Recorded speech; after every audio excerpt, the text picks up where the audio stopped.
travail que je propose, là, ce soir, on va faire du soin. Bien sûr que je propose le soin. Le soin, tu viens de te brûler, tu vas pouvoir arrêter une brûlure. Tu as mal au dos, tu vas pouvoir comme ça. Mais ce qui est important, si tu veux, dans la continuité, c'est d'aller surtout comprendre qu'est-ce qui se joue au moment, que me dit mon corps. Voilà. Et là, donc ce soir, pardon. Oui. Et là, ce soir, en fait, c'est un atelier. Hein, c'est ça, c'est un atelier. Oui. Tu crées une opportunité pour les gens, pour qu'ils viennent apprendre. Qu'ils peuvent soigner eux-mêmes. Qu'ils peuvent soigner eux-mêmes.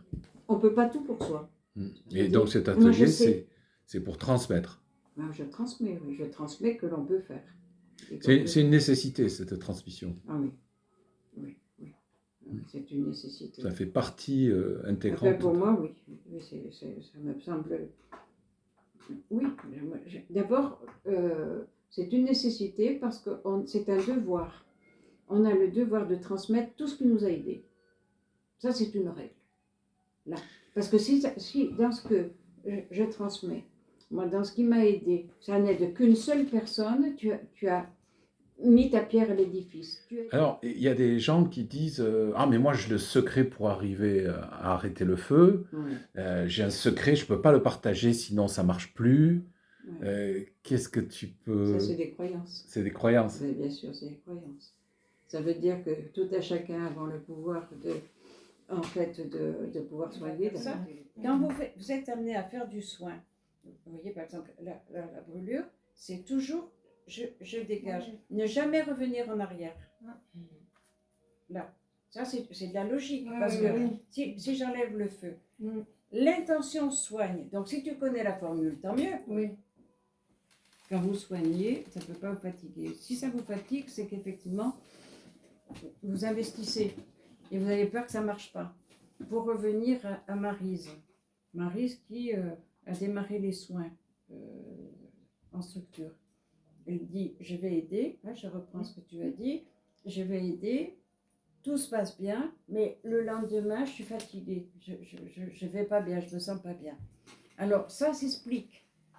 Quand on est confronté, quand vous êtes confronté à soigner, vous avez obligatoirement la projection sur vous. La personne se projette. Donc, si vous n'avez pas suffisamment de distance, vous n'êtes pas là de dire pourvu que ça marche, ce qu'on a mis en arrière-plan, et bien vous captez le truc. Ça, quand elle officie, ça fonctionne, mais la fatigue du lendemain est liée aux projections que les personnes font sur vous.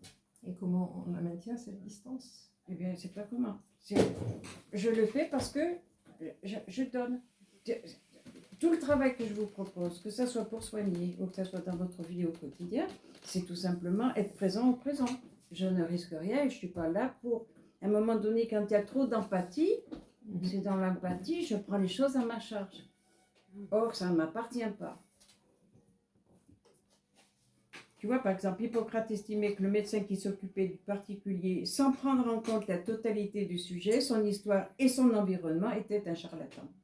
Donc, c'est bien, moi ce que je propose, c'est vraiment soigner la globalité. Bien sûr que tu es brûlé, bon, tu es brûlé, on va arrêter le feu, il faut arrêter de souffrir. Mais après, on va peut-être se poser la question de savoir qu'est-ce qui se joue. Voilà. Aujourd'hui, on est trop dans la recette. Vite, bien, qu'est-ce qu'il faut faire? Le propos, c'est pas faire, c'est qui suis-je? Et quand vous êtes en soin, c'est simplement prendre le temps d'écouter. On n'est pas obligé de faire, simplement être dans l'écoute. Bien déjà, combien de fois vous allez entendre une personne qui vous dit « Oh là là, je vous ai vu là, mais ça m'a fait un bien énorme. » Tu vas dire « Qu'est-ce que j'ai fait ?» Donc on sort de vouloir faire. Vous êtes présent, et c'est cette présence qui fait que ça soigne.